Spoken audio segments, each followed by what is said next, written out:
ভোটের বাজারে প্রার্থীদের অনেক কিছুই করতে দেখা যায়, উদ্দেশ্য একটাই, ভোটারদের মন জয় করা। আবার অনেক সময় প্রতিপক্ষ প্রার্থীদের মধ্যে সৌজন্য বিনিময়ের ছবিও উঠে আসে। তবে এই প্রতিবেদনে আপনাদের যে খবর দেব সেটার বিশেষ তাৎপর্য রয়েছে বলেই মনে করা হচ্ছে। ভোটের প্রচারে বেরিয়ে অসুস্থ তৃণমূলের পঞ্চায়েত সদস্যার বাড়িতে পৌঁছে গেলেন বিজেপি প্রার্থী। তৃণমূল তাদের দলের ওই সদস্যার চিকিৎসা করায়নি বলেই অভিযোগ বিজেপি প্রার্থীর। যদিও তৃণমূলের বিদায়ী বিধায়কের জবাব, আমরা কি করেছি সেটা ওই সদস্যার পরিবার জানে। 1.5 বছর ধরে অসুস্থ অবস্থায় পড়ে থাকা তৃণমূল পঞ্চায়েত সদস্যা অপর্ণা পাত্রর বাড়িতে গেলেন সপ্তগ্রামের বিজেপি প্রার্থী স্বরাজ ঘোষ। অপর্ণার বাবা রবীন মাঝির অভিযোগ, স্বাস্থ্যসাথী কার্ড থাকলেও চিকিৎসা মিলছে না। চুঁচুড়া বিধায়ক অসিত মজুমদারের কাছে গেলে তিনি বাড়ি থেকে তাড়িয়ে দিয়েছেন। চিকিৎসকের গাফিলতির কারণেই মেয়ের এই দুরাবস্থা বলে দাবি অপর্ণার পরিবারের। মেয়েকে বাঁচাতে ইতিমধ্যে নিজের গাড়ি এবং জমি পর্যন্ত বিক্রি করে দিয়েছেন অপর্ণার বাবা। মা ববিতা মাঝির চোখে জল যেন থামতেই পারছে না। তিনি জানান, সুগন্ধা অঞ্চলে টোটন পাত্রর সঙ্গে অপর্ণার বিয়ে হয়। 2025 সালের 6 জানুয়ারি অপর্ণা চুঁচুড়ার একটি নার্সিংহোমে কন্যা সন্তানের জন্ম দেয়। সেই সন্তানের জন্ম দিতে গিয়েই কোমায় চলে যান অপর্ণা। এখনও তিনি সুস্থ হয়ে উঠতে পারেননি। আর্থিক অনটনের কারণে ওষুধ কেনাও দুষ্কর হয়ে উঠেছে। কি বলছেন অপর্ণার বাবা রবীন মাঝি, শুনবো। স্বাস্থ্যসাথী কার্ড নিয়ে গেছিলাম, কার্ডে কিছু হয়নি, স্বাস্থ্যসাথী কার্ডে কিছু হয়নি। একমাত্র হসপিটালে যে একটা মালিক আছে না, ওই মালিকটা আমাকে প্রচুর হেল্প করেছে, মিথ্যে তো বলবো না।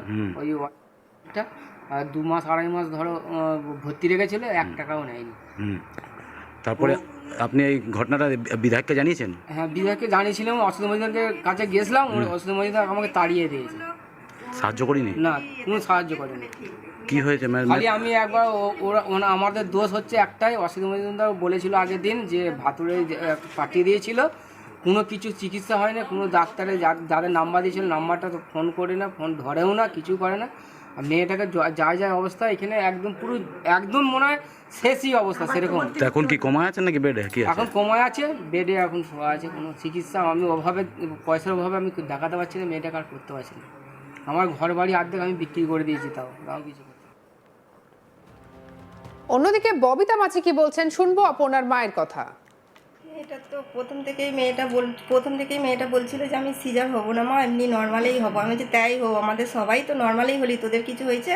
বলছে আবার সবাই এখানে সবাই দেখো না, সবাই বলছে নর্মালে হলে যে কি হবে না হবে, বাচ্চা তো তাহলে সিজারই হবে। 6 দিনের মাথায় ওরা ঠিক করলো সিজারে করবে। বলছে দেখ তোরা যেটা ভালো বুঝবি সেটা কর।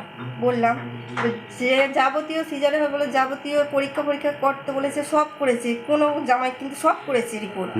সব করার পর 6 তারিখে ডেট দিয়েছে, 6 তারিখে গেল, সকালবেলা নিয়ে গেলাম, সবাই আমরা গেলাম, নিয়ে গিয়ে 6টার সময় ঘরে ঢোকালো, 7টা 7:30টার সময়। আপনি সাথে? হ্যাঁ ছিলাম, প্রথম দিন থেকে সাথে আছেন? সঙ্গে ছিলাম। 9টার সময় ঢোকালো, 9:30টার মধ্যে বাচ্চাটা বের করে দিল, বাচ্চাটা হয়ে গেল। বাচ্চাটা দিয়ে তারপর ওকে তখন বের করে না, ওকে যখন বের করছে 10টা বেজে যাচ্ছে। আমি আমার ছেলেকে বলছি, রনু দিদিকে এখনো বের করে না কেন রে? সিস্টারগুলোকে জিজ্ঞাসা করছে, বাচ্চা সুস্থ আছে, মেয়েটাই অসুবিধা হয়ে গেল। এবার ওকে বের করে না, ওকে যখন বের করলো, বের করে বেডে দিল, তখন বেডে দিয়ে খালি যেই বেডে দিয়ে গেছে খালি বলছে, জামাই তখন এসে বলছে, জামাই হাতটা ধরে তখন বলছে আমার খুব কষ্ট হচ্ছে, খালি এই দুটো কথা বলতে পেরেছে, আর কিছু বলতে পারেনি। ওর একটা ননদ ছিল, ননদের নার্সের কাজ করে, ও বলছে বৌদি অক্সিজেন দরকার, বৌদিকে এক্ষুনি অক্সিজেন দাও। প্রত্যেকে একটা সিলিন্ডার নিয়ে এসে দিল, ওতে ছিল না কিছু না, সেটা মানে হাওয়াটাই চলে গেল নাকি জানি না, তারপরেতেই একদম হয়ে গেল। চুঁচুড়া বিধানসভার অন্তর্গত সুগন্ধা পঞ্চায়েতের তৃণমূল সদস্য অপর্ণা পাত্র তার বাপের বাড়ি সপ্তগ্রাম বিধানসভার মহানাদ গ্রামে। সেই বাড়িতেই পৌঁছন সপ্তগ্রাম বিধানসভার বিজেপি প্রার্থী স্বরাজ ঘোষ। কি বলেছেন শুনবো। দেখুন, উনি সুগন্ধা গ্রাম পঞ্চায়েতের একজন তৃণমূলের সদস্য, 90 নম্বর বুথের। আজকে দীর্ঘ 1.5-2 বছর হলো উনি অসুস্থ, এইভাবে আস্তে আস্তে কোমার মধ্যে চলে গেছে। আপনারা দেখতে পেলেন রোগীর কী অবস্থা। উনি বাসিন্দা হচ্ছে, ওনার বাপের বাড়ি হচ্ছে মহানাদ এলাকায়, মহানাদ গ্রাম পঞ্চায়েতের অধীন দক্ষিণ পাড়া বুথ নম্বর 10 নম্বর বুথে।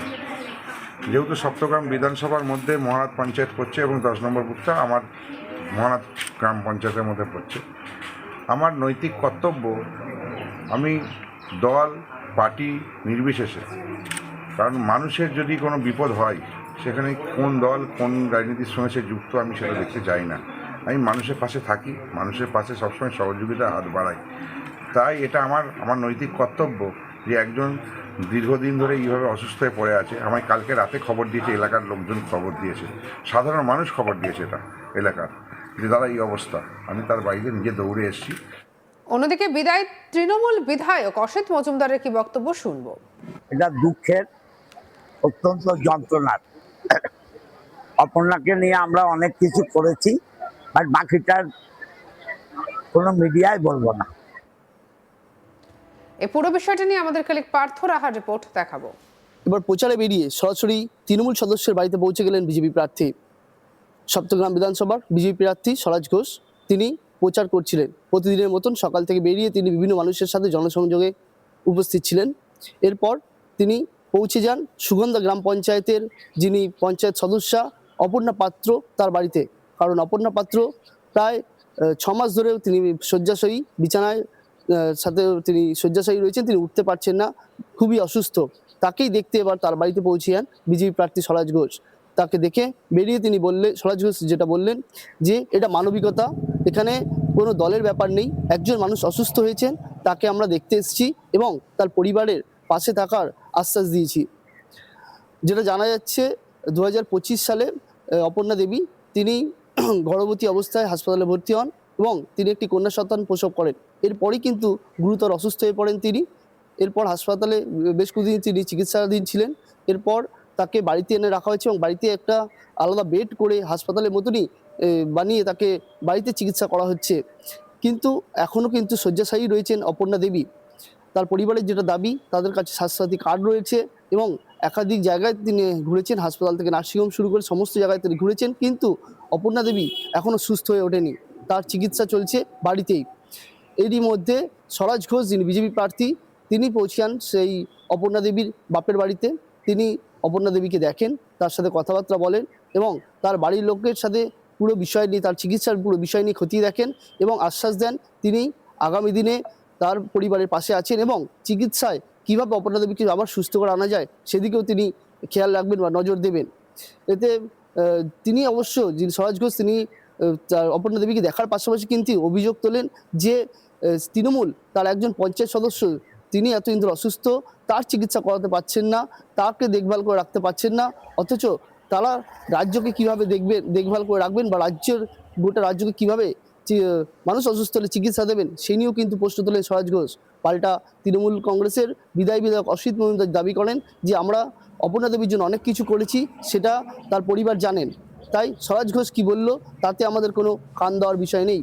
কিন্তু স্বরাজ ঘোষ তিনি অপর্ণা দেবীর বাড়িতে তার বিজেপি কর্মীদের নিয়ে যান, দেখা সাক্ষাৎ করেন এবং তাকে পরিবারকে পুরো আশ্বাস দেন যে আগামী দিনে অপর্ণা দেবীকে কীভাবে সুস্থ করা যায় সেদিকে নজর দেবেন বিজেপি প্রার্থী।